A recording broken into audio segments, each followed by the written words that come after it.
afternoon, everybody. How are you? This is Colleen, and thanks for joining us today. I am welcome to the Peri10K Shareathon, the daily show where thought leaders and change makers and influencers come together to discuss ideas and around personal transformation and business transformation. And if you'd like to be one of our speakers, go to Peri10K.com/join and join the wait list, and it will be opening soon. I believe Katia is going to be opening it every month, but go there if you'd like to be a speaker on our shows. And today's topic is about tips for responding to negative people.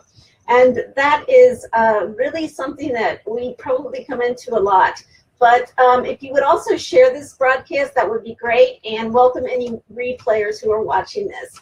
So I wanted to, introduce myself. I'm Colleen Wheat-Martian, and our business is Your Literary Prose, and what we do is help speakers, coaches, and entrepreneurs position themselves to have a clear message and grow their business so that they're in a position to write a book, because you have to be in a position to write a book.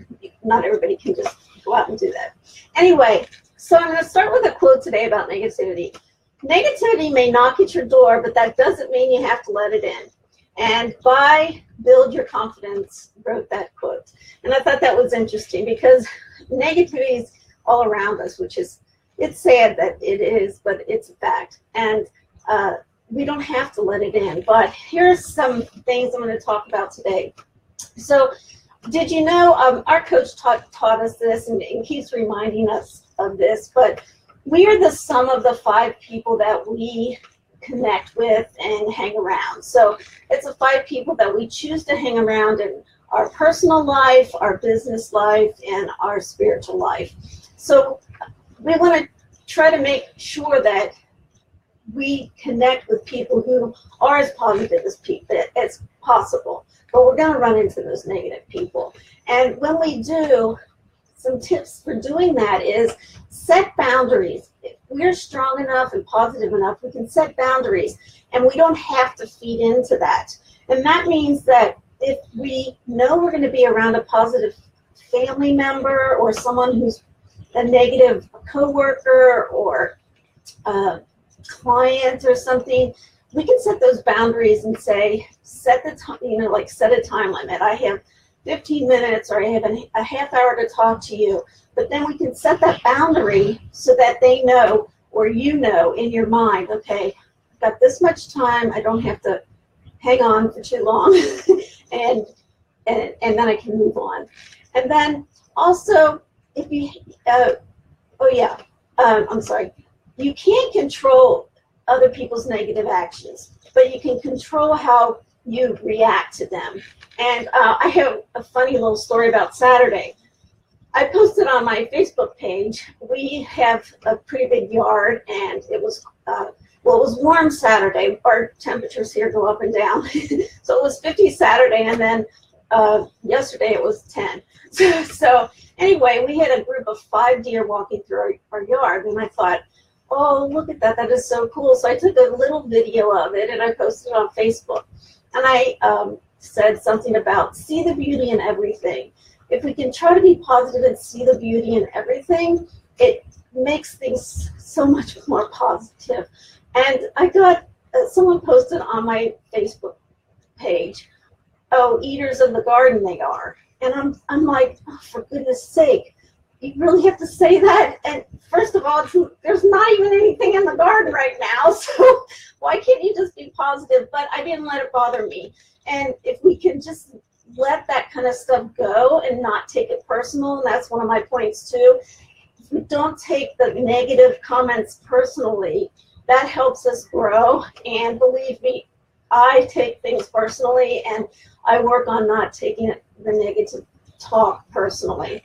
And so I've really become stronger about doing that, because I know that it's not about me, it's about them. And so if you avoid the complainers in your life and let go of negative people in your life, it is hard to do. I have a great friend who I sometimes walk with, and it's very hard sometimes because she's not a happy person, and it's sad. And I keep thinking, you know, the quote, insanity. You think things are going to change, but they never do. And you keep doing the same thing over and over. And God love her, you know, but it's hard to be around that all the time because you don't want to be negative. So anyway, I do, though, I listen, but I do not always support what she's saying because she can make changes that she just refuses to make. And so I try to help her with that because you can complain, but you have a choice not to be negative, if that makes sense. You have a choice to see the good in things. You have a choice to go outside and say, look at the beautiful clouds. Thank you, God, that I can see. Thank you, God, that I can walk. Thank you, God, that I have a home to live in when people's houses out in California are burning to the ground, when there are hurricanes all around. You have the choice to be positive. So you can also rise above the negativity, and that's what I'm trying to say there. But rise above the negativity. When you're around it and people say something nasty to you, you can, you know, walk away or nod.